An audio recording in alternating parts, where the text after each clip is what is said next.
ரத்தமாரே ரத்தமாரே ரத்தமாரே முத்தமாரே ரத்தமாரே. So அந்த ரத்தமாரி வந்து almost இந்த சென்சார் படம் கொடுக்கணும்ல, ஒன் டே இருக்குது. ஸோ அந்த மாதிரி ஐசியூ சுச்சுவேஷனில் இருக்கும் போது பண்ணது தான் அந்த ரத்தமாரி. ஆனால் அது வந்து அன்றைக்கி அந்த மாதிரி க்ரன்ச் சுச்சுவேஷனில் எப்போவுமே வந்து எங்களுக்கு வந்து கொஞ்சம் நல்ல ஸ்பார்க் ஆகும். ஸோ அந்த மாதிரி அது ஃபார்ம் ஆச்சு.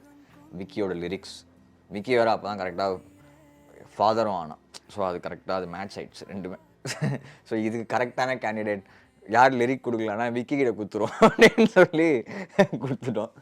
ஸோ அவர் கரெக்டாக அவரோட ரியல் லைஃபுக்கும் படத்தில் வர இதுக்கும் கனெக்ட் பண்ணி விட்டார். அது எனக்கு ரொம்ப பர்சனலாக கனெக்ட் ஆன சாங். ஏன்னா என் குழந்தைங்களுக்கு நான் அப்போ தானே நான் பேர் வச்சுருந்தேன்ல, உயிர் உள்ளன்னு சொல்லிட்டு. அவங்க அந்த பேர் வச்சதே வந்து ரொம்ப நிறைய பேர் ட்ரால்லாம் பண்ணியிருந்தாங்க, என்னடா இது பேர் உயிர் உள்ளன்னு சொல்லி. எனக்கு வந்து அது அந்த சாங்கில் ஆக்சுவலாக ரொம்ப அமைஞ்சுது. அது வேறு இந்த நெல்சன் ரொம்ப உஷாரான ஆள். அதை கண்டுபிடிச்சி கரெக்டாக ஏதாவது ஒன்று எடுத்து அது வேண்டாம் மாற்றுன்னு சொல்லுவானோன்னு வேறு ஒரு பேனிக்லேயே இருந்தான். நல்ல வேலை பெருந்தன்மையாக அதை வந்து அவன் கண்டுக்காமல் விட்டுட்டான். அதுக்கு ஒரு பர்சனலி ஒரு தேங்க்யூ சொல்லிக்கிறேன். இப்போது நான் கொஞ்சம் ஓவராக போயிட்டு நினைக்கிறேன். ரொம்ப யாரோ ஒருத்தன் எடுத்து போட்டிருந்தான் அந்த மாதிரி இந்த ஸ்க்ரீன் வீடியோ எடுத்து ரத்தமாக ரத்தமாக ரத்தமாக ரத்தம் ரத்தம் டே டே டே விட்றா ப்ளீஸ்டா. இன்றைக்கு வரைக்கும் நான் வேறு எந்த போஸ்ட் போட்டு வேறு எந்த சாங் போட்டாலும் அப்பா ரத்தம் மாதிரி போடலடா இவன். ரத்தமாரே முத்தமாரே ரத்தமாரே.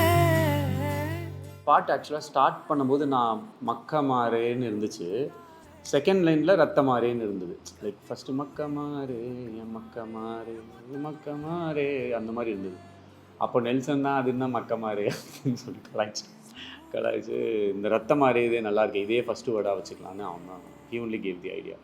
தலைவர் வந்து ஃபோன் பண்ணி உங்கள் கண்ணதாசன் எழுதியிருக்கிற லெவலில் இருக்குது இந்த சாங்கு அந்த மாதிரி சொன்னார். இது வந்து எத்தனையோ 50 வருஷம் 60 வருஷம் ஆனாலும் இந்த பாட்டு அப்படி இருக்கும் அப்படின்னு சொன்னது.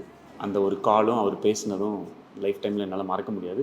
சினிமாவுக்கு வர எல்லாரோடைய ட்ரீமுமே வந்து என்னைக்காச்சும் ஒரு நாள் ரஜினி சாரோட ஒர்க் பண்ணுன்றது. அதான் அல்டிமேட். ஒரு ஒலிம்பிக்ஸில் கோல்டு மெடல் வாங்குற மாதிரி சினிமாவோட கோல்டு மெடலுங்கிறது வந்து ரஜினிகாந்த் சாரோட ஒர்க் பண்ணுறது தான். ஸோ அப்படி இருக்கும்போது அந்த கோல்டு மெடல் நெல்சனுக்கு கிடைக்குதுன்ற போது எல்லா ஃப்ரெண்ட்ஸுக்குமே அது ஒரு பெருமை அண்ட் சந்தோஷம். எனக்கு வந்து எக்ஸ்ட்ரா ஹாப்பி.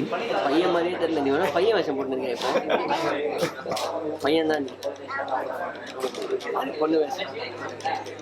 புதல்வா புதல்வா